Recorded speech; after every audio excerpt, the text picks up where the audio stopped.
Do you have a vivid imagination? Have people tell you you're sensitive, introspective, complex? Do you see yourself as an original and authentic individual? You sometimes can be difficult to understand.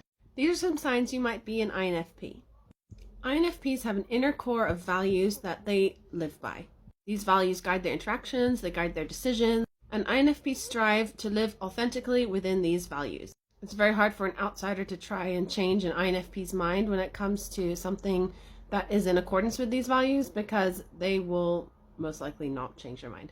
Everything that they do is centered around that. So their hobbies, their work, all of that feeds into whatever their inner values are. And anything that challenges their inner values is very stressful to them, and they try and avoid that. When it comes to work, they like to have a purpose in their work beyond just being paid. They like to have some intrinsic value to it. And usually it is in relation to somebody else. So either benefiting somebody else in terms of someone else's inner growth, inner development, recognizing others' needs, whether it's emotional, psychological, physical. They have this kind of intuitive knowing of what others might need, and they can recognize that and try and offer it to them before other people have even asked. And while they can seem like they put others first, INFPs actually tend to put their own values first. So if something is in conflict with their values, they will go with their values even if the conflict benefits somebody else, for example. So they are committed to their values, and they need to live authentically within that.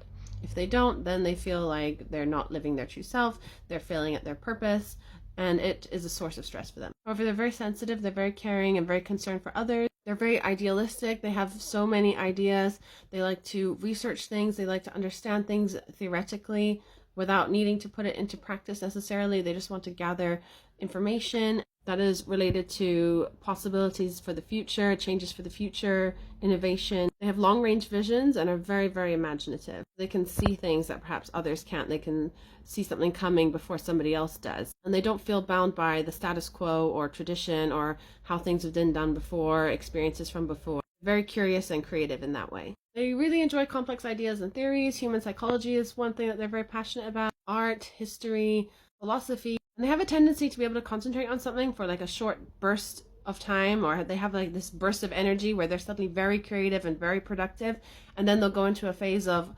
like sort of like, it may feel like a slump to them where they don't really feel motivated to do what they were doing before. And this is because they kind of, all the possibilities, they have so many things running through their mind that they want to try this, and then once they've tried that for a little bit, then they kind of want to shift to the next thing before the other one has seen it all the way through. That can be a pitfall for them, that they don't finish what they start. However, if there's intrinsic value to finish, or if there's someone counting on you to finish, then they usually will try their best. INFPs hate structure, they hate rules, and they prefer to be flexible and autonomous. Do you sound like an INFP?